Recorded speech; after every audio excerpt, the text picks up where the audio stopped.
Today we're going to look at something else that you can do with right triangles, and you may remember this from geometry, but what we're basically going to be taking a look at today is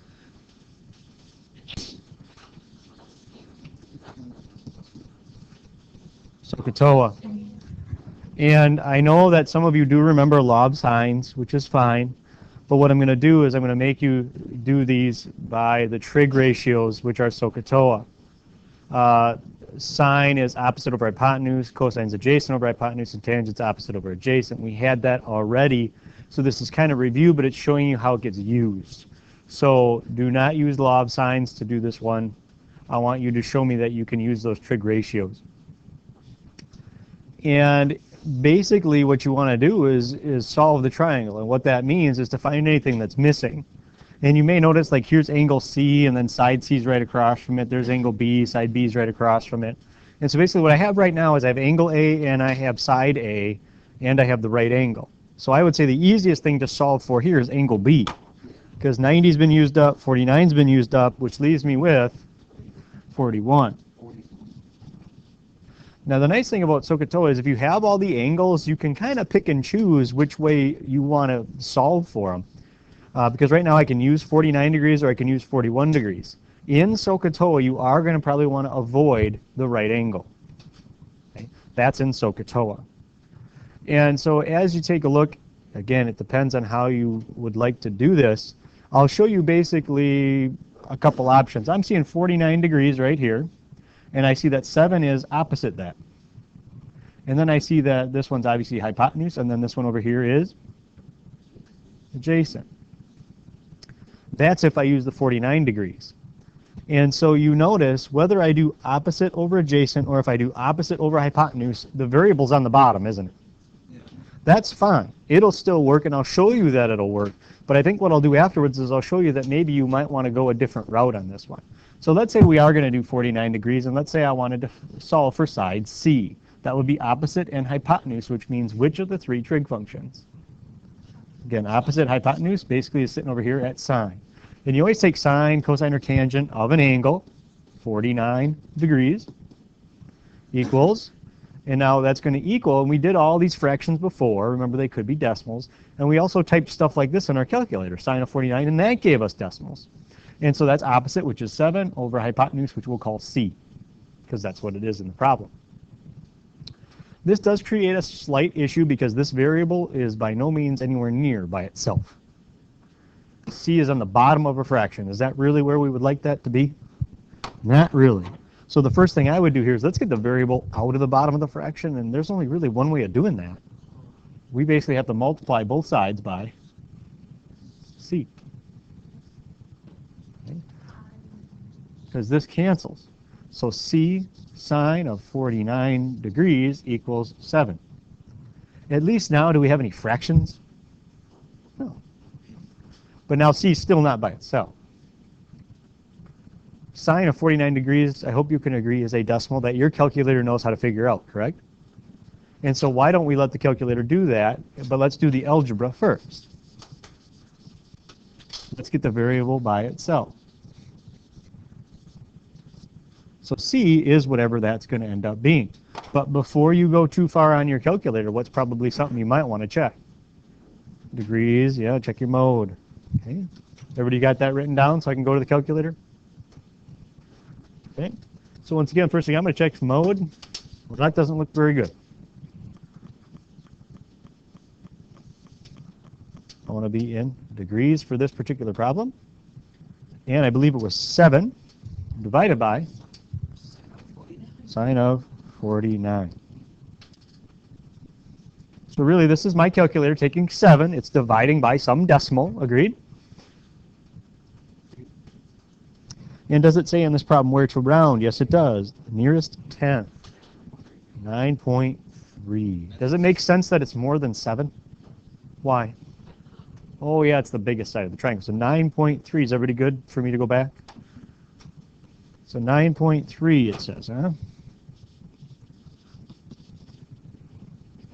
So this one over here, 9.3.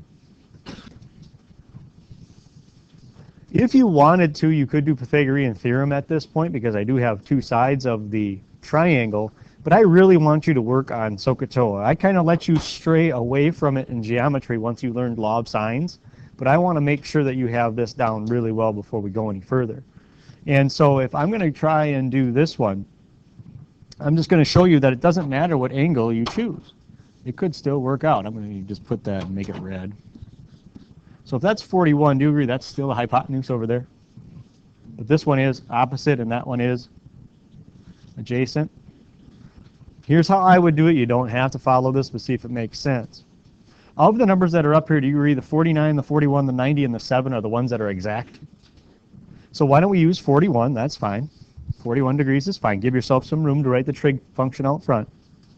Let's try and use the 7. But if I'm going to use the 7, I have to use adjacent, and I want to find b, which is opposite. So we have opposite and adjacent. Tangent, all right. And if I write it this way, is the b going to be on top or the 7? The b is on top because it's opposite over adjacent.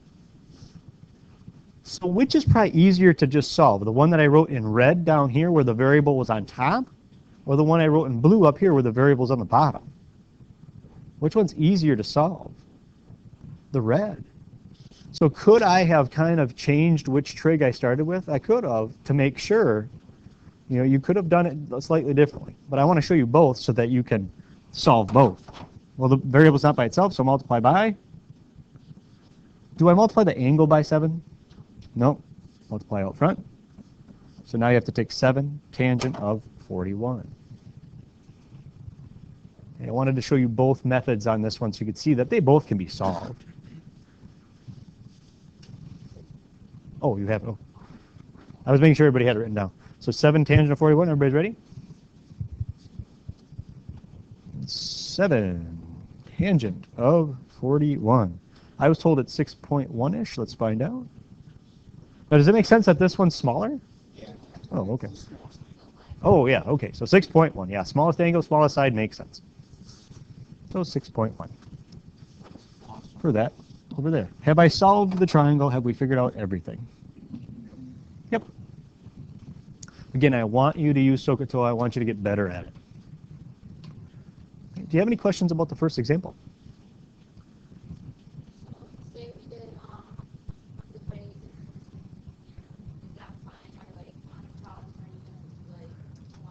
Okay, the question was, could we have done Pythagorean theorem to get the last side?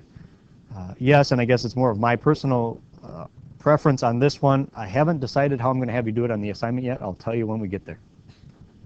I'm thinking I'm going to lean towards I want to see the trig, just to have you practice it. Because it's going to be more accurate than using Pythagorean theorem with a rounded number. You could use the answer button. Very good. Yeah.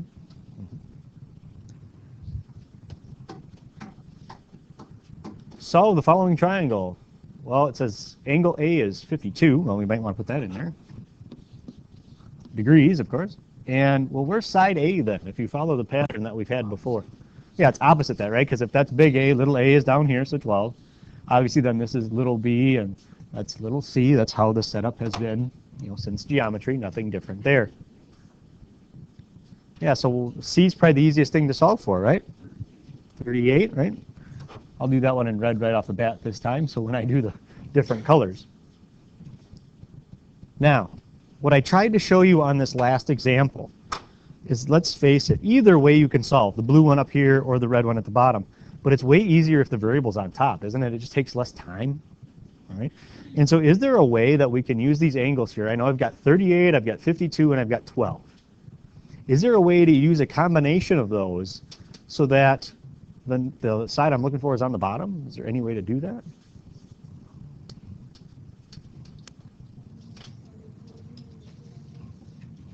I think there is. If you use 38, isn't this opposite and that's adjacent?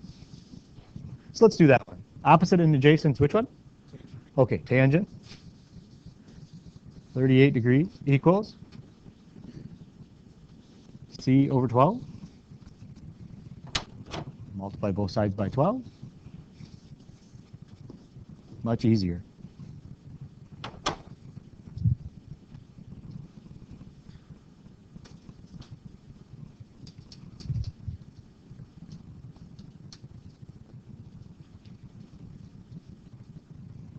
Everybody ready? 12 tangent of 38.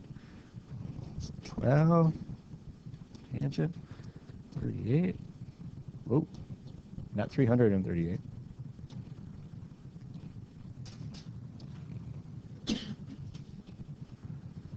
$9.4, does that seem possible? Mm-hmm. Had we got 19.4, we would have been, whoa, wait a minute. That's probably not right. But 9.4 is most definitely believable. So where does that go on my picture here? What did we just solve for? C. Oh, okay. So that is, what was it, 9.4 you said? Once again, I like to stick with the numbers that are exact. 9.4 is kind of rounded. Unfortunately, there's no way to really use those numbers so that the variable is not on the bottom because B is the hypotenuse. And so what I would do, it doesn't matter which one you use. Let's use 38 again.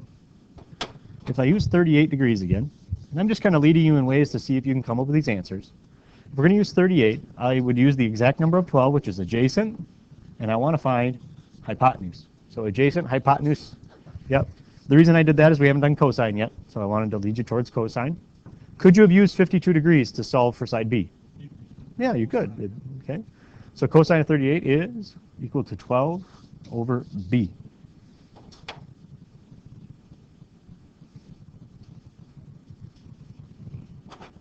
Multiply both sides by B. But unfortunately, once you do that,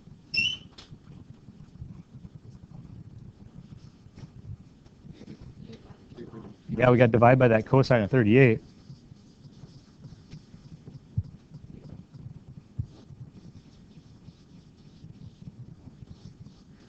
So B equals 12 over the cosine of 38.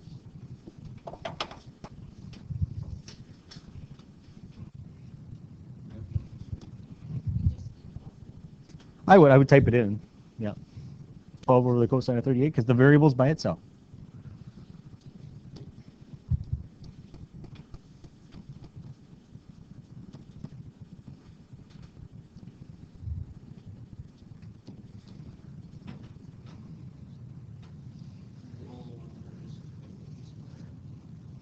And if I typed it in right, I'm pretty sure it was 38, right?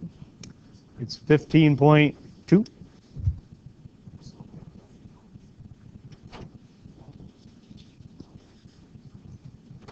Is that the only way this triangle could have been solved?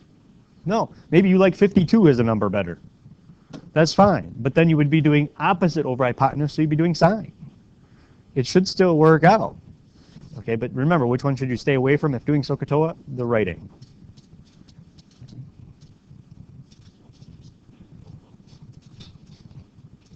Any questions on how we've solved the first two?